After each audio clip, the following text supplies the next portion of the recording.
Kenapa sih banyak orang yang berlomba-lomba untuk mencalonkan diri sebagai anggota DPR itu loh, Pak? Iya, Bapak sudah siap dengan segala macam hasil yang nanti akan diperoleh? Yang saya berasa artinya kerugian adalah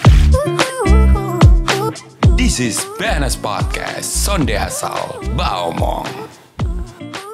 Back again to BNS Podcast, Sonde Asal Baomong. Dan masih bareng sama Pak Kris Lianto. Menarik sekali Pak, obrolan kita di segmen-segmen awal di mana Pak Kris membagikan cerita bahwa memang waktu bekerja di Jakarta ya 15 tahun, karirnya sangat-sangat cepat sekali naik, tapi semua gajinya tuh di-spend untuk investasi leher ke atas ya. Maksudnya ada juga upgrading terkait ilmu karena memang fokusnya untuk mendapatkan penghasilan yang lebih besar lagi gitu ya Pak ya.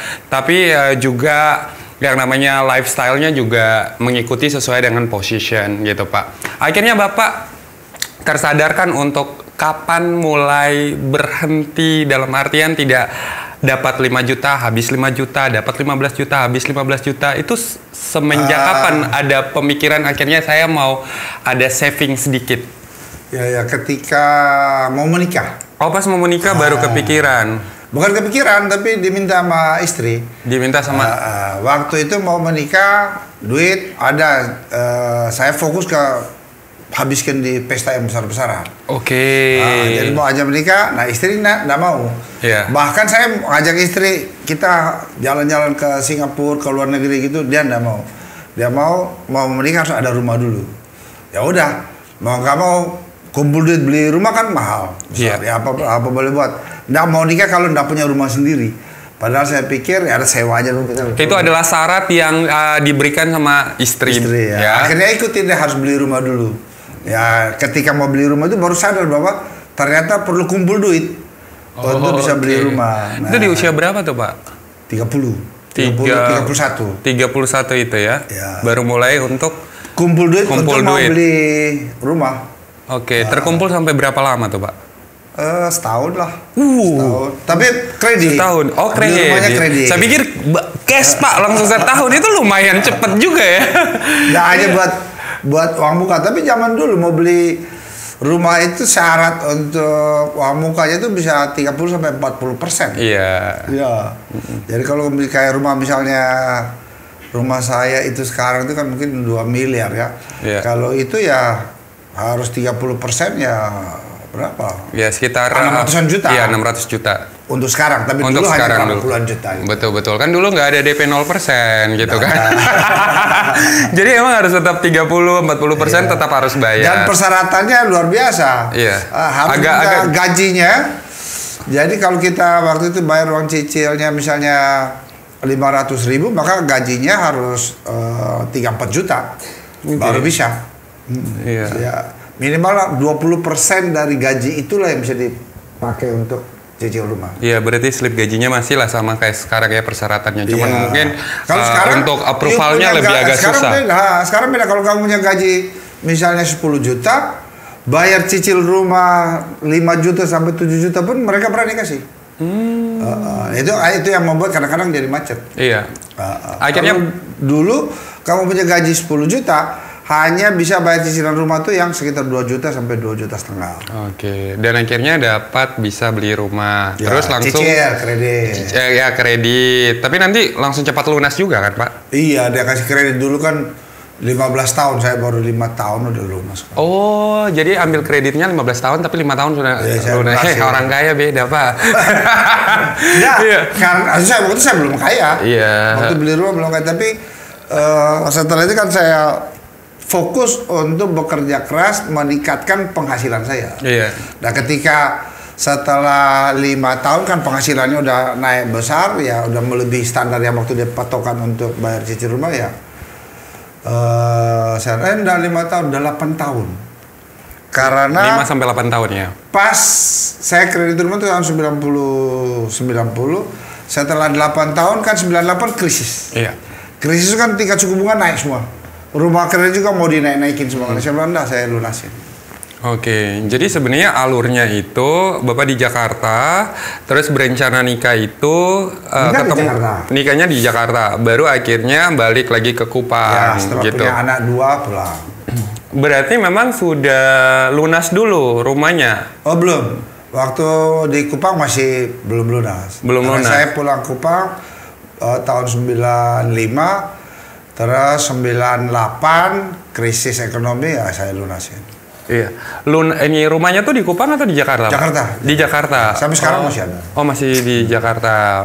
Baru akhirnya ke Kupang dan mulai untuk merintis karir baru lagi. Ya. Cukup menyesal nggak sih, Pak?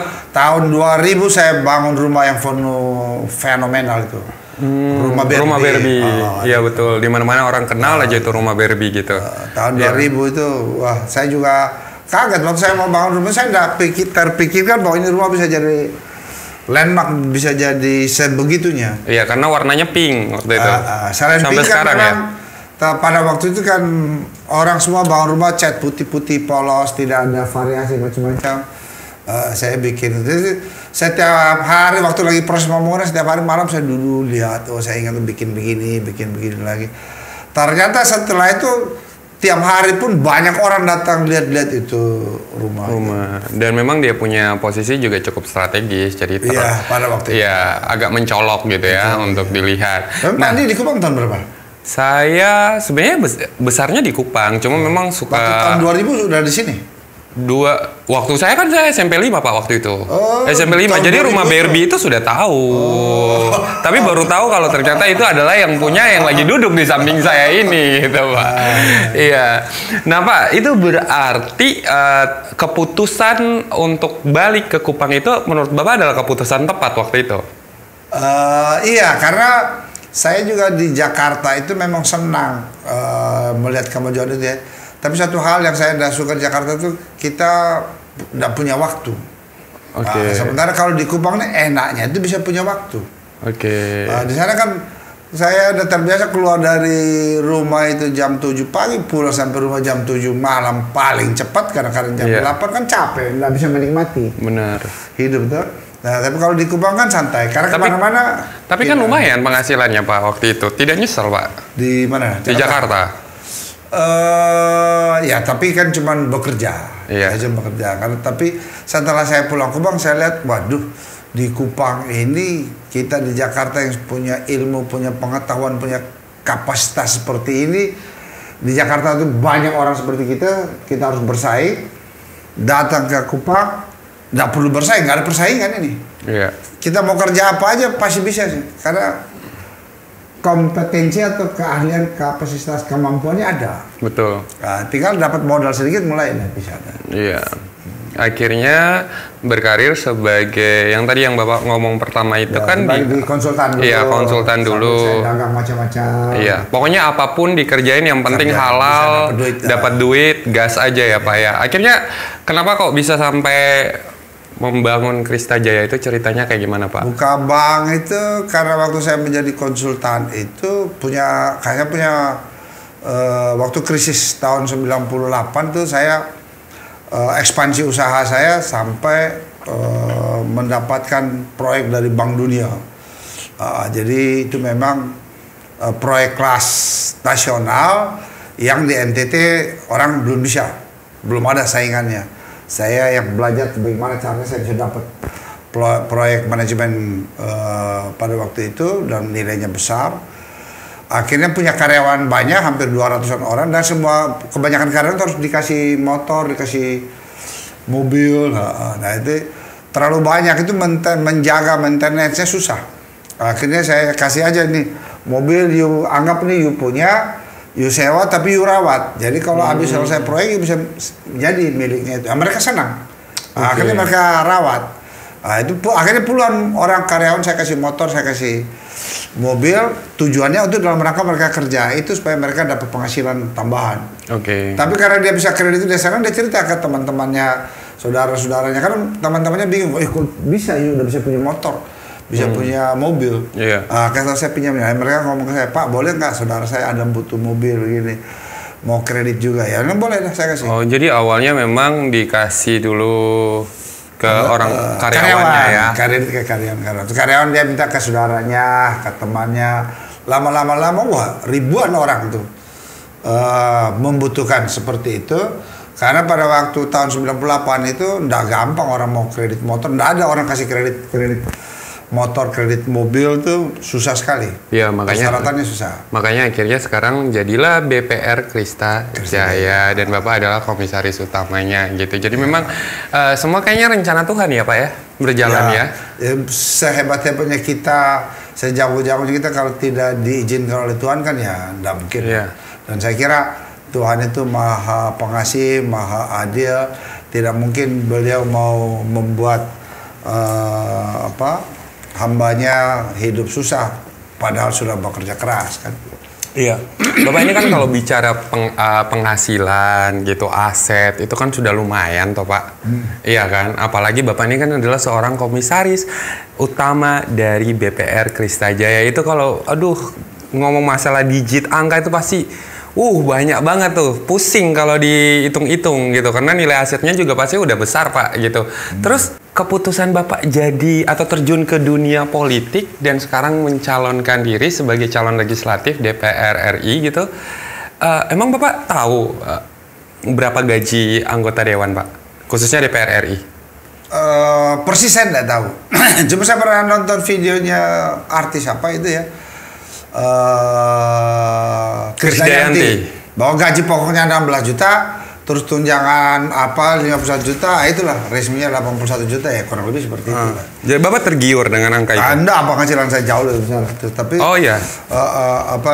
kalau mau hitung ya rugi saya.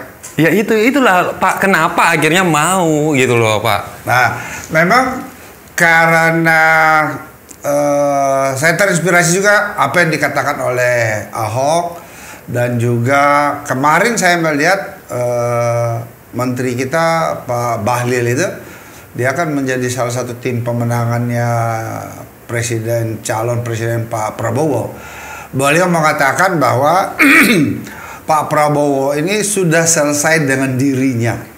Jadi kalau beliau terpilih menjadi presiden, hidupnya dia hanya berbakti untuk kepentingan orang banyak, untuk masyarakat. Nah, kebetulan saya juga seperti itulah.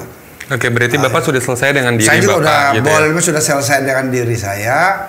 Dari segi usia saya juga sudah matang, dari segi pengalaman, terlalu banyak pengalaman saya yang saya miliki, dan saya tidak punya kewajiban apa-apa lagi kepada diri saya maupun kepada keluarga saya. Anak-anak saya semua udah besar, mereka udah sekolah, mereka sudah bisa bekerja di perusahaan-perusahaan saya sendiri. Perusahaan saya juga sudah bisa didelegasikan ke anak-anak muda untuk mengurus. Dan ya kalau mengikuti kriterianya untuk bisa memperoleh kebebasan finansial, kebebasan keuangan, ya saya juga sudah sampai ke situlah. Artinya saya tidak perlu mikirkan uang lagi. Tetapi saya merasa hidup ini harus menjadi orang yang bermakna, memberi arti kepada banyak orang, dan untuk bisa mencapai itu, kalau pakai duit saya pribadi sebesar-besar berapapun juga tidak terbatas lah. Memang ketika di bank itu kan saya punya CSR ya. Walaupun bisa mencapai 500 juta setahun kita CSR itu bagi-bagi, ternyata tidak cukup. Dana CSR dari BPR Krista Jaya itu memang selalu dialokasikan untuk kegiatan-kegiatan sosial. Ya, saya bantu bagi-bagi. Itu sudah berapa lama Pak? Jauh sebelum BPR ada juga saya memang senang melihat orang senang. Nah, kalau saya melihat orang susah saya sedih. Tetapi ya ada batasnya ya. Kalau dulu saya punya laba 1 miliar ya 50 juta lah saya bagi-bagi. Nah, kalau memang sekarang bisa laba mencapai 10 miliar, 5% ya 500 juta. Tapi tahu 500 juta dibagi setahun kurang. Iya. Saya turun kemana-mana itu lihat begitu banyak orang yang membutuhkan, ya kalau bagi duit 500 juta aja tidak ada artinya. Iya. Nah tapi akhirnya karena saya melihat untuk bisa mewujudkan keinginan saya itu, kalau saya masuk di DPR dan bisa terpilih menjadi anggota DPR, maka dana-dana aspirasi dan berbagai dana yang saya dengar itu saya belum terlalu tahu persis, itu miliaran rupiah. Bahkan kemarin ada yang katanya dana untuk proyek masyarakat. Jadi masing-masing anggota itu punya kesempatan untuk mengalokasikan dana dari pemerintah ke proyek-proyek yang diusulkan oleh anggota DPR. Persisnya bagaimana saya belum tahu, tapi saya melihat bahwa satu-satunya cara adalah kalau menjadi anggota DPR itu punya peluang yang lebih besar untuk mendorong pemerintah memberikan bantuan langsung kepada masyarakat yang ada dampaknya bagi masyarakat. Iya. Meskipun nanti kalau ternyata penghasilan Bapak lebih besar daripada penghasilan Bapak kalau misalkan kan, direstui jadi anggota DPR. Nah, tapi kan saya udah selesai dengan diri saya, jadi kan saya tidak perlu harus pakai duit. Makanya kita nanti satu saat ada apa-apa berangkat naik ke surga kan tidak perlu bawa uang. Iya. Dengan kata lain Bapak tidak terlalu ambil pusing berapapun gaji anggota DPR. Tidak terlalu penting, Pak. Tidak terlalu ambil pusing. Kalau mau dihitung itu malah rugi toh. Tapi kan ada kepuasan tersendiri bahwa saya bisa mendelegasikan pekerjaan saya ke anak-anak muda. Artinya saya beri kesempatan ke anak-anak muda kelola perusahaan-perusahaan saya. Saya kerja di DPR ini cocok karena apa? Saya pikir orang menjadi DPR kan harus orang yang seperti Bahlil bilang itu sudah selesai dengan dirinya. Dan di bekerja di situ jangan bekerja untuk mengejar cari duit atau di situ you belajar, tetapi seharusnya di situ tuh tempat you mengabdi melayani masyarakat dengan memberikan apa kompetensi dirinya, kemampuan yang kita miliki untuk berikan kepada pemerintah dan bermanfaat bagi masyarakat. Nah, saya memang punya pengalaman yang luar biasa karena selain saya sebelum jadi pengusaha kan saya menjadi profesional, jadi pengalaman. Kemudian saya menjadi konsultan pemberdayaan ekonomi masyarakat di dana-dana dari Bank Dunia. Itu seluruh NTT saya sudah keliling turun ke kabupaten-kabupaten, ke kecamatan-kecamatan untuk memberdayakan ekonomi masyarakat itu. Dulu yang pertama kali kita krisis terus Bank Dunia masuk, ada yang program namanya pemberdayaan masyarakat kecamatan itu. Program itu berjalan sampai sekarang. Pemerintah menurunkan duit turun langsung ke desa-desa itu berawal dari program itu. Dulu tidak ada itu desa kelola duit 1 miliar 5 miliar itu tidak ada. Berarti memang sudah banyak sebenarnya aksi-aksi sosial yang dilakukan sebelum akhirnya Bapak merasa bahwa oke, saat ini adalah saat dimana saya sudah selesai dengan diri saya dan saya mau berbuat lebih banyak lagi. Makanya memberanikan diri untuk terjun di kontestasi politik untuk tahun 2024 nanti ya Pak ya. Selain memang saya punya pengalaman-pengalaman yang sangat disayangkan kalau saya sampai akhir hidup saya, pengalaman saya itu saya tidak bagikan ke orang, ke masyarakat banyak. Juga walaupun saya cuma S1, tapi saya ketua IC Kota Kupang untuk NTT. Ikatan Sarjana Ekonomi Indonesia, itu tempat berkumpulnya ahli-ahli ekonomi semua. Wapres Budiono itu mantan aktivis ketua IC, Sri Mulyani, semua profesor-profesor, dokter-dokter ekonomi kan wadahnya di IC. Nah itu saya sudah menjadi anggota IC ini sejak saya mahasiswa sampai sekarang saya menjadi, dan saya mimpin IC Kota Kupang hampir 15 tahun. Jadi pengalaman ilmu ekonomi ya secaranya sudah matang lah ya, sudah matang. Nah kalau seandainya Andi bertanyanya seperti ini, menurut Bapak yang seseorang yang mungkin kita semua setuju bahwa usianya yang matang gitu loh, Bapak melihat kenapa sih banyak orang yang berlomba-lomba untuk mencalonkan diri sebagai anggota DPR itu loh Pak? Kalau kenapanya saya nggak tahu, tapi kalau dari data yang saya lihat, kebanyakan sebagian besar mungkin hanya 10% sampai 20% orang-orang yang mungkin seperti saya yang istilahnya sudah mempunyai kebebasan finansial, sudah selesai dengan dirinya. 80% lebih itu adalah orang-orang yang mau menjadikan politik anggota DPR itu sebagai profesinya. Profesi untuk tempat dia mengabdi, bekerja dan mendapat penghasilan. atau juga mungkin punya motivasi lain. Jadi kalau ditanya kenapa ya mungkin saya nggak tahu. Tapi kalau saya dari muda juga sudah diajak untuk masuk di politik dari berbagai partai politik dulu. Tapi saya berprinsip kalau masuk politik ini kan ada unsur spekulasinya. Bisa jadi, bisa enggak. Nah kalau enggak jadi kan cilaka kita. Iya. Kalau jadi ya oke. Dan saya belajar dari pengalaman juga bahwa ada orang yang sudah jadi, terus tiba-tiba enggak jadi. Itu ekonominya dia setengah mati dia. Iya. Karena udah biasa jadi dapat penghasilan, terus enggak jadi, mau berusaha lagi, beda banget lingkungannya. Oke, tapi Bapak sudah siap? Nah, kalau saya kan tidak jadi kan tidak ada masalah. Iya, Bapak sudah siap dengan Ekonominya, segala macam hasil yang nanti akan diperoleh? Kalau dari penghasilan kan saya memang tidak mengejar itu kan.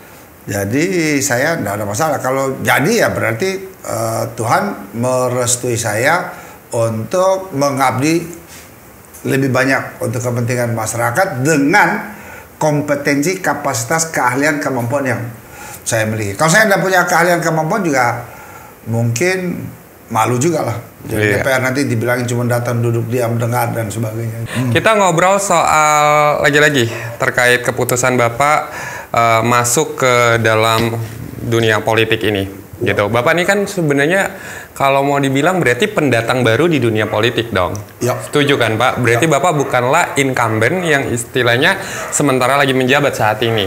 Nah kalau incumbent kita bisa mengambil satu indikator untuk bisa menilai keberhasilan mereka itu dari saat mereka menjalankan tidak program-programnya atau mungkin memperjuangkan gitu. Nah, kalau Bapak sebagai pendatang baru, bagaimana cara Bapak untuk meyakinkan masyarakat biar bisa memilih Bapak nanti? Ya, memang saya ambil keputusan untuk aktif berpolitik baru 6 bulan setahun itu ya. Tetapi sejak muda saya aktivis di organisasi-organisasi pengusaha, HIPMI, Kadin gitu ya, Apindo dan sebelumnya banyak-banyak asosiasi. Dan memang kita sebagai pengusaha, kalau pengusaha mau beranjak menjadi pengusaha besar harus mengikuti perkembangan politik untuk melihat arah politik, arah pemerintah, arah pembangunan itu kemana ya. Jadi saya mengikuti perkembangan. Sudah dari lama berarti? Dari dulu ya. Karena kita sebagai pengusaha papan atas ya mau nggak mau harus mengikuti perkembangan politik itu untuk mengetahui. Di samping itu bank saya ini dan karena pergaulan saya dengan orang-orang organisatoris, maka sangat banyak calon-calon bupati, calon-calon legislatif itu adalah nasabah saya. Nah, saya tahu. Jadi yang menang itu nasabah, yang kalah juga banyak nasabah yang kalah dan akhirnya atau tidak terpilih menjadi kredit macet, ada yang lancar dan ya yang terpilih itu menjadi nasabah bagus ke saya. Nah ketika menjadi nasabah dan mau proses kredit kan tentu saya berdialog dengan mereka-mereka itu sehingga banyak tahu cara lah. Nah ketika saya memutuskan untuk maju dan saya mulai bergerak turun ke lapangan untuk bersosialisasi, dan sebelumnya begitu saya mulai mendeklarasikan tidak secara besar-besaran tapi bagaimana memberitahu dengan mulai memasang baliho atau lewat media sosial memberitahu saya mau jadi calon anggota DPR RI itu di luar dugaan banyak sekali orang yang selain mendukung dan juga mengundang saya untuk mengunjungi tempat-tempatnya, termasuk juga banyak sekali proposal-proposal yang masuk untuk minta saya mensponsori. Dan ya karena memang dari dulu saya biasa mensponsori event-event seperti itu, bertepatan juga dan sekarang kan banyak mau prapon ya, jadi olahraga, saya mensponsori olahraga itu mulai dari bola kaki, bulu tangkis. Itu sudah tinju, lama kan? Dari dulu-dulu memang. Dari dulu ya, bukan karena Bapak mau maju kan? Oh, tidak. Dari dulu-dulu semua yang kenal saya dan minta ya saya membantu ya. Tapi karena begitu banyak ya mungkin sedikit-sedikit kita bantu. Saya tidak pernah menyetujui untuk menjadi sponsor utama. Karena menjadi sponsor utama kan kita kasih 25 juta atau 50 juta, kita sendiri yang mensponsori. Iya. Kalau saya kasih begitu ya paling cuma 1, 2 atau 5, 10 olahraga yang bisa saya pegang. Iya. Tapi kalau saya hanya ikut menyumbang aja sedikit-sedikit, bisa banyak yang saya lakukan. Nah, ketika saya mereka tahu saya terjun dunia politik, semua pada memberikan undangan untuk saya berkunjung. Dan begitu para nasabah-nasabah saya yang ribuan, karena BPR saya udah 15 tahun, jadi nasabah saya yang pernah menjadi nasabah dan yang sudah menjadi nasabah, sedang menjadi nasabah, mungkin ada 5 ribuan nasabah. Nah, semua nasabah berkomunikasi dengan tim saya, dengan staf saya untuk mendukung. Oke. Jadi dengan demikian sampai dengan saat ini baliho-baliho yang saya cetak dan saya distribusi itu boleh dibilang 70% sampai 80% dipasang oleh orang-orang yang mengenal saya. Jadi pasang di rumah-rumah mereka. Saya pasang baliho di tempat-tempat umum yang berbayar itu cuma 1-2 biji aja. Berarti dengan kata lain bahwa kalau ada pertanyaan seperti itu, Bapak bilang, oke, mungkin saya adalah pendatang baru ya, pendatang baru di dunia politik. Namun banyak hal-hal yang sudah Bapak lakukan jauh sebelum itu, gitu ya. Dengan konsistensi itulah yang akhirnya bisa meyakinkan orang untuk kamu bisa memilih saya atau seperti apa gitu. Jadi memang bukan orang yang akhirnya baru buat sesuatu pada saat ingin mencalonkan diri.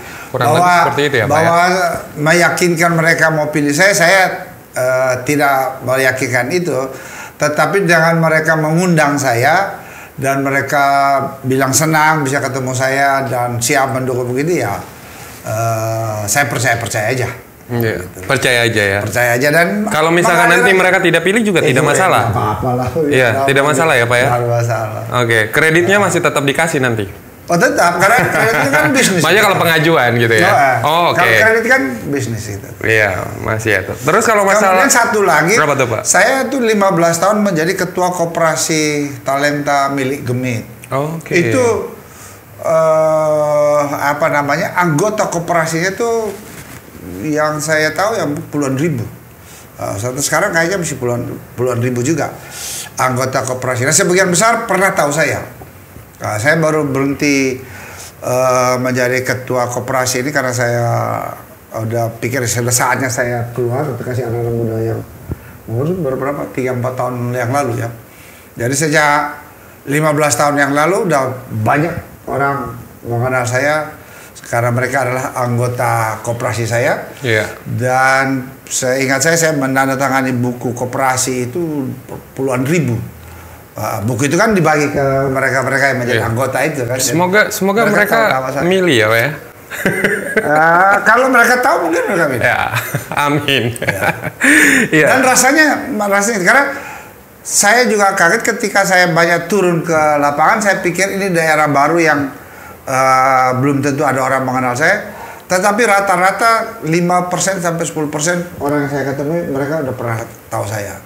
Entah tahu dari bank, tahu dari gereja tempat saya pernah berkunjung ke gereja di desa-desa itu, lewat event-event olahraga maupun dari koperasi talenta ini dan ya karena dulu saya juga sering kasih seminar-seminar di mana-mana.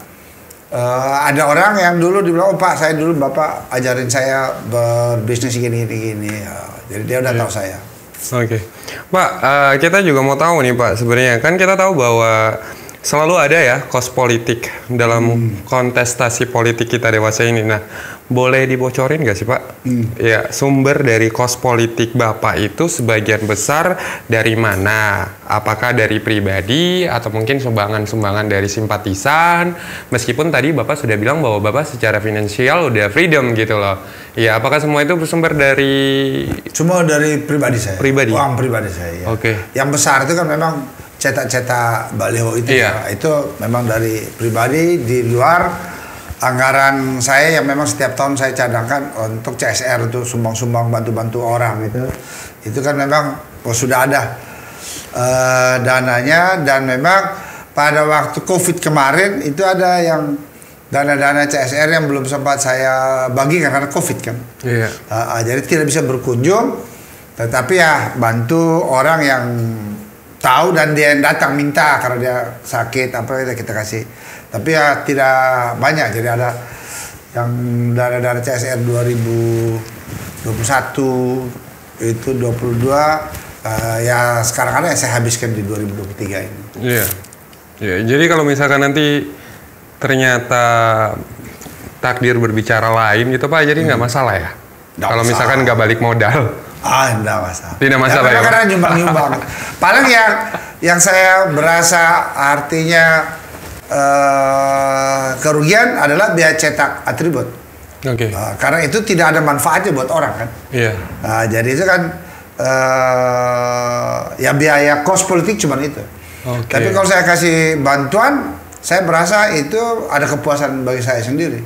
Sekalian amal juga. Ya amal, dan kan senang bisa kasih bantuan ke orang kan. Jadi atau tidak jadi tapi kita doain jadi ya Pak ya. Kalau saya tergolong orang yang kalau sudah ambil keputusan itu saya all out. Jadi ya itu dulu orang ngajak saya untuk masuk politik, saya tidak ambil keputusan itu. Karena kalau saya ambil keputusan saya harus all out sih, total tuntas. Kalau sekarang saya merasa tepat karena memang saya bisa all out waktu saya, karena saya tidak punya beban harus cari uang, saya tidak punya beban untuk ngurus keluarga lagi, anak-anak saya semua udah besar. Saya tidak punya beban untuk harus ngurus perusahaan lagi, karena perusahaan-perusahaan saya udah bisa delegasi ke orang-orang, sehingga saya bisa all out. Kita berikan tepuk tangan dong buat Bapak. Kita doain yang terbaik ya terjadi, dan mudah-mudahan direstui Pak perjalanannya, dan mudah-mudahan di 2024 pun juga takdir Tuhan mengantarkan Bapak untuk diberikan kepercayaan oleh masyarakat, dan pastinya mudah-mudahan apa yang Bapak cita-citakan pun juga bisa terrealisasi nantinya gitu. Pak, ini kan BNS Squad banyak kan adalah anak milenial nih Pak. Pasti obrolan kita ini banyak hal yang sebenarnya bisa dipetik, ada hal-hal yang positif, dan juga cerita kisah hidup Bapak juga sangat menginspirasi sekali sampai akhirnya punya keputusan untuk terjun ke dunia politik biar bisa berdampak lebih besar lagi. Nah, ada hal yang Bapak ingin sampaikan nggak buat anak-anak muda di luar sana yang mungkin juga mereka lagi fight dengan mereka punya kehidupan atau karir mereka, Pak? Kalau buat anak-anak muda, terutama anak-anak muda yang berasal dari keluarga sederhana atau kurang mampu, itu Anda sudah berada di posisi yang tepat. Karena dalam kondisi yang seperti itu, Anda tinggal memilih Anda mau menjadi orang sukses apa tidak, itu semua tergantung pada pilihan Anda. Kuncinya adalah punya kemauan yang kuat, punya motivasi yang tinggi, dan berkomitmen dan bersedia mengorbankan segala sesuatunya untuk mencapai cita-cita Anda. Kuncinya adalah pengelolaan waktu. Jadi saya kalau masih muda itu selalu disiplin dalam waktu. Setiap hari saya evaluasi, hari ini saya efektif enggak bekerja 10-12 jam. Anak muda umur 20-30 kerja 10 jam itu biasa itu.